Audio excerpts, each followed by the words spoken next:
Hey guys, Dr. Aaron Ernst here. Welcome to episode 3 of Q&A with Dr. A. I am so excited that you're joining us tonight. Listen, I think this episode is going to be one of the best we've ever done, partly because the questions are getting really interesting now. And just to give you an idea about how we're going to keep the flow of the Q&A with Dr. A going, we have decided to do this every single Thursday at 7 o'clock. So the new episode will air. You can join us on AskDrErnst.com and watch it. You can share it with your friends. You can even send the link around to others so they can watch it. And you can see each of our previous episodes by scrolling down underneath this video. We have episode 1, episode 2, and of course tonight is episode 3. The best part of this though is you get to be the script writer.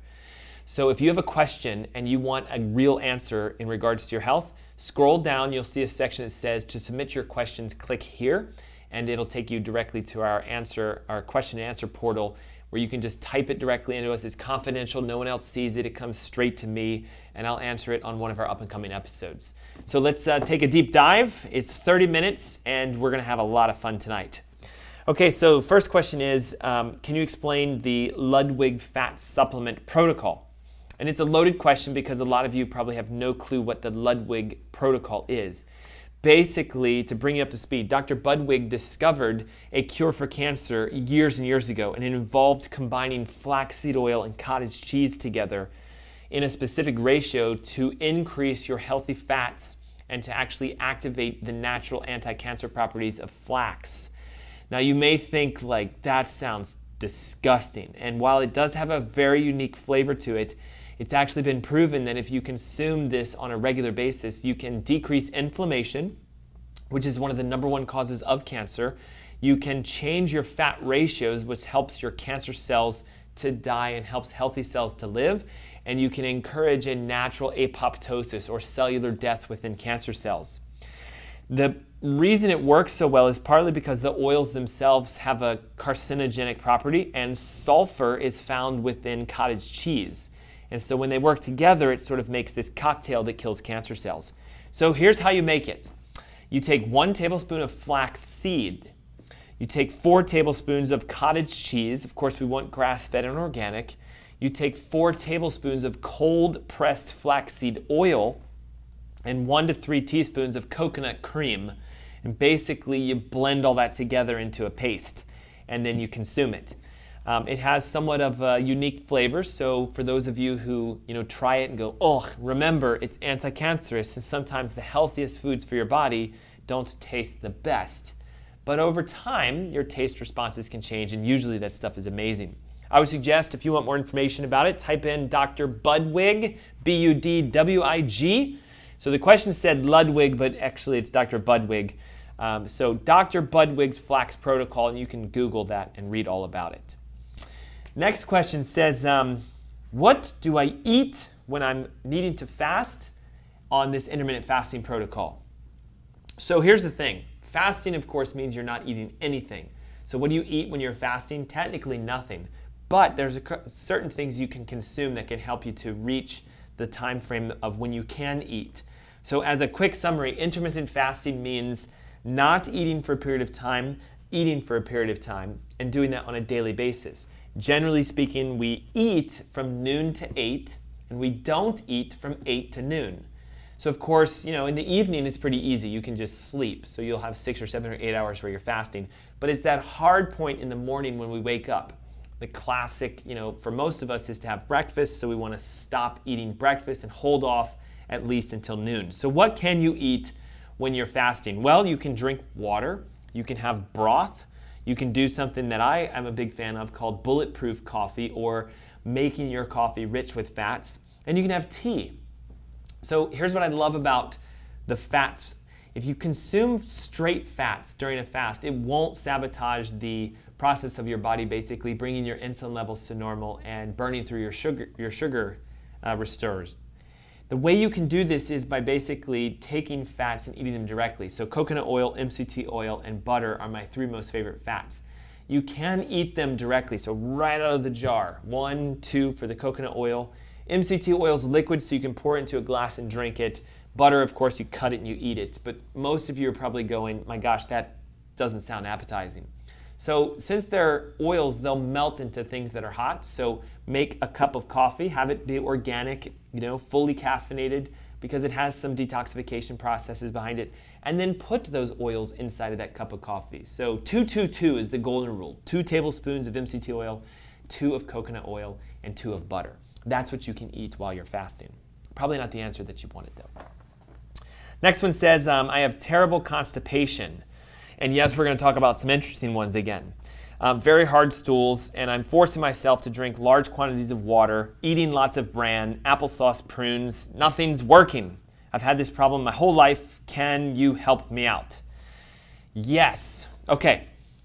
Number one cause of constipation is typically dehydration. So for a lot of people, if we just drink more water, we'll start going more. But you, of course, said that you've already done that. If you've tried all the fibers and you've tried everything else, then we have to discuss what a traditional issue with constipation could be. Because in yours, it's not a lack of those items. Because, of course, you're eating lots of fiber, you're drinking lots of water. So you're not deficient in water and you're not deficient in fiber. More than likely, what you may have is a mobility issue, meaning that your intestines are not moving at the rate that they should. You can't push the stuff through. And that can come from 2 primary things: small intestine bacterial overgrowth, condition known as SIBO, which means you have too much bacteria in your intestines. They tend to ferment foods, which slows the process down. Or you could have something we call neurogenic intestinal issue, meaning that there's a nerve relation to your intestinal mobility. Think like, have you heard of this term neurogenic bladder? It's a bladder that's overactive, it's not working properly. Well, in the colon, it goes the opposite. When you have a neurogenic colon, it becomes slow. It doesn't really move very well. So it could be one of those 2 things. So of course, getting tested is probably the best process to fixing this issue. Of course, constipation can be a big issue, not just because it can become uncomfortable and cause bloating and distension and difficulty and abdominal pains, but it can lead to long-term toxicity issues which can wreck your health. So let's try this for the temporary until you get tested. Number 1, come up with a healthy colonoscopy drink. And if you think about it, when you go in for a colonoscopy, they give you this kind of chalky sort of like solution that actually cleans your bowels out. And so it does that by some chemicals that can create some contractions within the intestines, and it washes everything clean. So here's my healthy colonoscopy drink.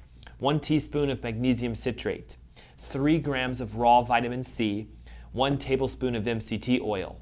Mix it together, or take the magnesium citrate, put it into water, take your vitamin C capsules with the water you drink, and then take a tablespoon of MCT oil separately, or you just mix them together. But you have to do this every single hour. So there's your kind of little colon shot. Magnesium citrate, 1 teaspoon, 3 grams of vitamin C in its raw state, 1 tablespoon of MCT oil every hour, on the hour, and at some point, everything's going to come out. Now again, remember, this is a temporary solution. You need to find the cause. There is a cause of chronic constipation. For you specifically, it's not the deficiency in fiber or water. It's either the small intestine bacterial overgrowth or it's some sort of neurogenic bowel. Next question said, if grains are bad for breakfast, what do you recommend? And so back to, again, some common questions. It just depends on really how long you want to live. If you want to live a long, healthy, vibrant life, you have to decrease your grain consumption for 2 reasons. Recent research has actually shown that insulin can lead to aging. So the higher your insulin, the faster you age. Grains are made with various sugars, and they have some sugars inside of them naturally. So the more grains you eat, the higher your insulin goes up, because the higher your sugars. So if we decrease your grain consumption, we decrease your insulin, we increase your age. But with breakfast though, here's the thing. If you're eating cereal and you're eating oatmeal and things like that, it's a grain. The second issue is it's too early in the morning to eat those, because most of us have been eating sugars and fats and proteins throughout the entire day, and we've never given our body any period of time to replenish or rejuvenate. When I talk intermittent fasting, it means you don't eat breakfast, you just have lunch and dinner. So what do we recommend for breakfast? Nothing, in all honesty. You can eat those things I talked about before, which is MCT oil, coconut oil, and butter, but I'm a big fan of not eating breakfast at all. I'm a big fan of diminishing and getting rid of grains as much as you can. But if that's a hard stretch for you, maybe we just shift, and instead of having a grain breakfast, we have some sort of a non-grain breakfast. If you're a big fan of cereals, why don't you consider making your own? One of my most favorite would be what I call a nut cereal. Think of it like any form of cereals that you've ever had before, where grits or anything to that degree. When you do it, you're just consuming food. So if I can get you to eat something that's in a healthier state than grains, then you should be fine. So take every version of a nut that you can find. You can use walnuts, you can use almonds, pecans, pistachios, Brazil nuts, macadamia nuts, whatever you want, and dump them into a food processor and just pulse it until it looks like granola. Believe it or not, that is going to do really, really well with some coconut milk poured over top of it, and it has a crunch very much like the cereals that you want, but it's not a grain source. So if you're a beginner at switching your healthy breakfast, then switch over to something like that. And that's a good alternative. You can find a recipe on our website that can show you exactly how to do it. Remember, the issue is your liver stores 16 hours of natural sugars inside of it. So really, technically, you have to go for 16 hours before you eat something, which is why intermittent fasting works so well. Next question says, are protein isolates dangerous? And the answer to that is yes, but we have to be careful because when we talk about certain types of proteins, we have protein concentrates, we have protein isolates, and then we have proteins in their natural sources. All whey protein that's in its isolate form is dangerous for several reasons. One, most of the nutritional issues have been pulled out of it. It's a very highly processed form of protein. Typically, they are devoid of most nutritional states, and a lot of protein isolates are acidic. So if I'm consuming protein isolates, I'm pushing my acidity down, and we know that has been directly linked to major forms of illness and disease. Specifically, whey protein isolates can be very, very dangerous. According to various articles that I looked at, chronic large consumptions can actually lead to massive acidity and also muscle degeneration, metabolic failure, and increased vulnerability to degenerative disease, which no one wants to have. The risk is most people who are consuming protein isolates are people who want to be healthy, athletes, or people going to the gym and trying to work out and build up more muscle. Another issue is a lot of the less expensive proteins tend to be more concentrated with protein isolates because they're very inexpensive. So if you're buying a protein that's maybe say $20 or $30 for the tub, chances are it's filled with protein isolates. You start getting into the $50, $60, $70 range. The reason they cost so much is they're more likely protein concentrates, which is more in their natural form, and they're not the isolates, which are very dangerous. So I would suggest never, ever, ever have a whey protein isolate, especially in the majority form of the ingredient, because they are very dangerous. They tend to acidify the body. They're usually deficient from most of the nutrition that you need, and they can cause degeneration of muscle tissue and joints in the long run. Here's a really good one. Do I ever recommend using sunscreen, and if so, what kind? Well, here's the thing. I recommend using sunscreen if you make it, because according to the Environmental Working Group, 75% of sunscreens tested have actually been labeled toxic. What's interesting is your skin is where we put the sunscreen onto, and any chemical in it can go directly through the skin and get into your blood. Think like a nicotine patch. How does the nicotine get into your blood if you're just putting it on your arm? It's a transdermal process. If the Environmental Working Group is saying that most sunscreens contain toxins and chemicals that actually cause cancer, why would you want to slather that stuff all over your skin? Second is, of course, most sunscreens block the UVB, which is what helps you to produce vitamin D, which of course is anti-cancerous. So you have a double whammy. You're toxifying your body and you're blocking your vitamin D production. So what's something you can do instead? Well, you can look at the research. We actually know that if your antioxidants are high, you burn less. So people that go outside and get burned in the next 5 or 10 minutes, it's not because they're fair-skinned or red-haired, it's because their antioxidants are low. If you go outside and it's 10, 15, 20, 30 minutes and you're not getting burned, you're not getting red, it's because your antioxidants are high. So step number one is increase your antioxidants. I'm a big fan of taking a shot of broccoli juice. It might sound odd, but broccoli has been shown to have natural sun protective qualities. So quick shot of broccoli juice, out in the sun you go. Or you can make your own. Here's a really good recipe that I found on wellnessmama.com. Basically, it's a blend of almond oil, coconut oil, shea butter, zinc oxide, and beeswax that you just blend together and make a cream with it. They're all naturally, protectant against the sun. If you're gonna buy them, I recommend Kiss My Face or Burt's Bees. And anybody who has used a natural sunscreen will know you will look like Casper the Ghost because they don't get absorbed into the skin, which is important. Next question says, my mom is 70 years old, severely disfigured from arthritis in the spine. Are there benefits to chiropractic care? Well, here's the ultimate answer to this question. There is something known as the limitation of matter. If you're severely degenerative and it's in the spine, and we're talking you have scoliosis or some sort of hunchback or humpback because of it, you're probably not going to be able to reverse that because you waited too long to start looking into it. And listen, I'm not trying to say anything negative with it, but if you're 70, if your mom is 70, for example, or you know someone who's 70 and you're going, can they get help? Probably the answer is yes, but not to the degree of if we saw them when they were 40 or 50, and hopefully that makes sense. But let's talk about arthritis and the spine in chiropractic. First of all, arthritis is an inflammatory condition. Arth means joint, itis means inflammation. So it's just joint inflammation. You can get arthritis in your fingers, you can get it in your neck, your back, you can get it in your knees. So it's not something from old age. What we now know is it's just inflammation. Again, inflammation causes almost every disease known to man. So if I decrease your inflammation, we can actually make people feel better that have arthritis. Number two, though, how do we reverse arthritis? Well, we never get it in the first place by staying properly aligned. The unique thing about spinal joints is they're the only joint in your entire body that has a nerve going through it. So if the joint is out of alignment, the nerve will be affected. For example, if your shoulder's out of alignment, you're not going to impinge nerves because there's no nerves going through the shoulder. It may hurt, but you can deal with the pain. If you have a joint out of alignment in your neck and you pinch the nerve that goes to your heart, it's a little bit more serious. So what chiropractic does is basically keeps the joints aligned into their natural states. They move properly so that they don't decay or they keep it from getting worse. So can a 70-year-old benefit from chiropractic care? Absolutely. When's the best time to start? Technically right now, because you're never any younger or older than you are right now today. But when is the ultimate best time to start taking care of your joints?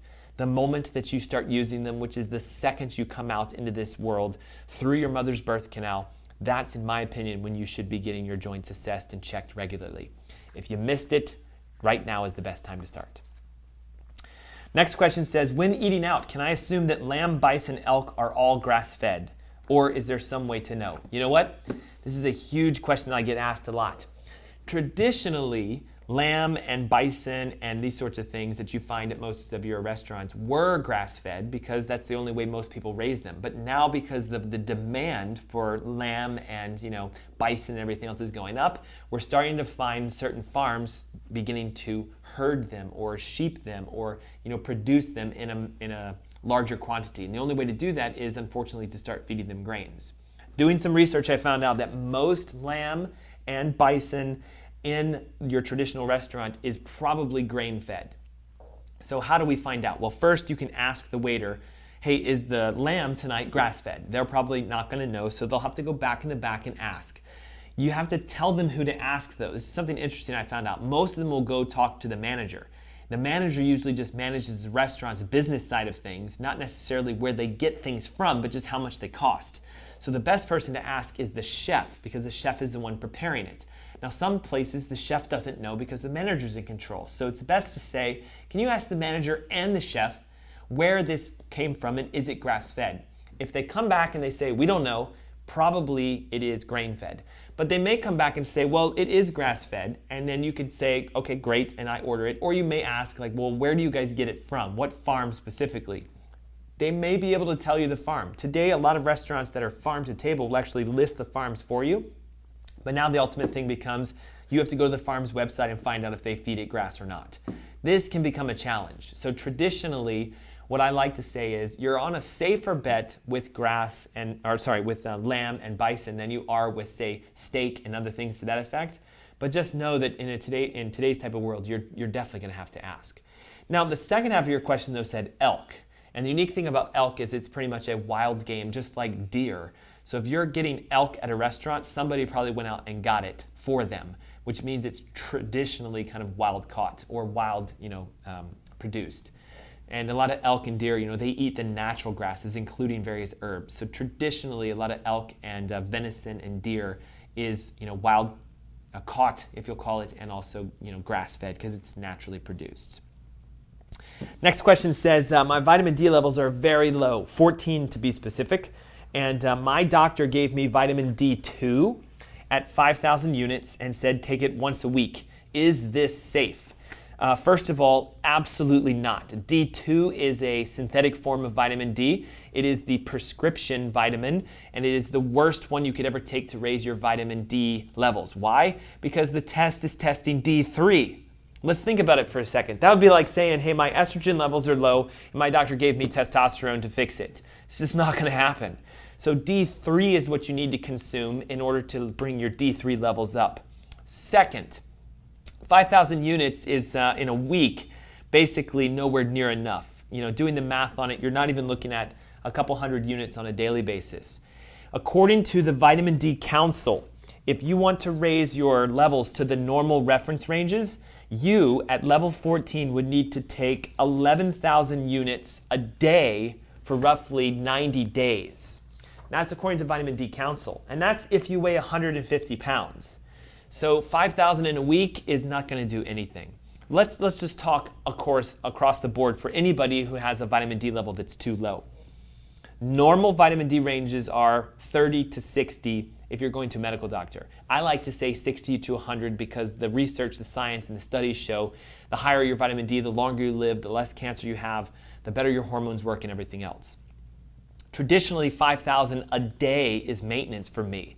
So to boost levels, you want 10 to 15, but you really need to know where you are. That's why it's important to test instead of guessing. So to answer yours, you need to take 10 to 11,000 every single day for 90 days and retest. But to answer most people's questions, 5,000 a day will keep you maintained at a good level, but if you need it to rise, you may need to take more. So always get tested first. Second is never, ever take a synthetic vitamin D because your body can tell the difference between synthetic and natural. By the way, you can get 10,000 units of naturally produced vitamin D if you put no sunscreen on and you go outside every day for 15 minutes, your body produces it by itself. Next question says, is it possible to take too much coconut oil and MCT oil together? And of course, the answer is yes. If you were to drink an entire bottle of coconut oil or MCT oil at once, you'd be in the bathroom for probably the next 6 years. This stuff is very, very cleansing to the intestines. It causes the intestinal mobility to increase, which is why I told this other person to put MCT oil in that healthy colonoscopy drink. The oils themselves can give you a little bit of some runny stools if you consume too much of it. So like anything else, there's always too much of a good thing. That's why I recommend staying at a maximum of 2 tablespoons per day. So 2 of MCT, 2 of coconut, and 2 of butter. Most people can handle that. But if you consumed all 6 tablespoons at once, you may have some side effects from that. So if you're that type of person, spread it out throughout the day. Specifically, I can do 3 tablespoons, 1 of each at once, and I'm okay. But if I hit the 6, then it's too much for me all at once. So spread them out. Next question says, how long should you detox? Is it an everyday thing or is it just seasonal? Here's the thing. The Environmental Working Group says there are 70,000 chemicals that you come in contact with pretty much on a weekly basis. They're in your food, they're in your products, they're in the air, they're everywhere. So in my opinion, detoxing should be something you do every single day. Think of it like a bucket. If I fill this bucket with toxins every single day, at some point they're going to overflow. If it overflows, you get the effects of toxicity, which can range from weight loss resistance all the way up to disease. So to me, what I would want to do is somehow drill a hole in the bottom of this bucket so that as stuff comes in, it comes back out again. And the only way to do that is to detoxify on a daily basis. So how do you detox on a daily basis? Well, we have products like a daily detoxifier. We have daily defense. We have certain nutrients that help to encourage your natural detoxification process. And you take 1 or 2 on a daily basis. I specifically use what we call daily defense. It's a natural detoxifier. It helps to defend against daily toxins, and it decreases inflammation and everything that leads to joint pains and all the stuff that nobody wants to have. If you are going to do it on a regular basis, I would suggest a full body cleanse or detox on a quarterly basis, so at least the turn of every 3 months. But remember, cleansing is different than detoxing. Cleansing is just drinking stuff that makes you go to the bathroom more often. Detoxing is literally pulling toxins out of a cell, safely binding them and getting rid of them, which means you need to use a chelation agent. And you can find more information about that on our website, of course. Next question says, If I take a supplement that says on the bottle 2 per day, is it best to take them at once or should I consume them over the course of the day? Well, it really depends upon what the supplement is. If you're looking at, say, an enzyme, for example, Max GI or any sort of digestive enzyme, it is best to take them before you eat food because, of course, that's what they're for. They're the enzymes that help you to digest food. So 10 to 15 minutes before is the best to do. So if the bottle says to take 3, then you would want to take them before each meal that you have throughout the day. If it says take 2, then do it from lunch and dinner. Why should we not take enzymes with breakfast? Because you're not supposed to eat breakfast. That's fantastic. I hope that's the answer that you had inside of your head. Last question for today says, I was on the road earlier, caught your show. It's great, love it. I'm wondering what the catch is. After all, no one gives away knowledge for free. I would like to receive the information and know what the catch is. Well, here's the thing. There really is no catch. Why do you think we do the radio shows, our TV shows, our episodes, our podcasts on a weekly basis? Because I have learned that you are being fed information for free all the time. It's just the wrong information. You're being marketed to on a daily basis to try to get you to buy things that you shouldn't have, to do things that you shouldn't do, and to see people that you shouldn't see. So I feel like if we don't share this information, you're not going to survive and have your health and thrive with your life. So is there a catch? Absolutely none. Every single thing I give away, including this video, this episode, all of our podcasts, my intent is to help you to become the healthiest you on this planet. Now you may say, what's the catch? Why would I do that? Well, one of my great mentors actually taught me that in order to be the greatest person that you can be, you need to help someone else be the greatest person that they can be. Think of a pay it forward concept. My life was transformed by what I currently now do. I was practically on my deathbed with major illnesses, including a condition that was affecting my lungs, making it very difficult to breathe. Every medical doctor I went to gave me 0 answers. So I visited an alternative practicing doctor, and they pointed me in the direction of what I now do myself and what I now teach because it transformed my life. So I figured this is my way to pay it forward. So if you're looking for a catch, there is none. And that's all I can say to a question like that. I wanted to address it because it does bring up a common theme that a lot of people have. Why on earth do we do this? Well, it's because there aren't enough healthy people in this city, in this region, in this state, and in this planet. And you can become the next greatest, healthiest person that you know when you activate your hidden health. This is Dr. Aaron Ernst. Thank you so much for joining us, and I look forward to seeing you guys next week.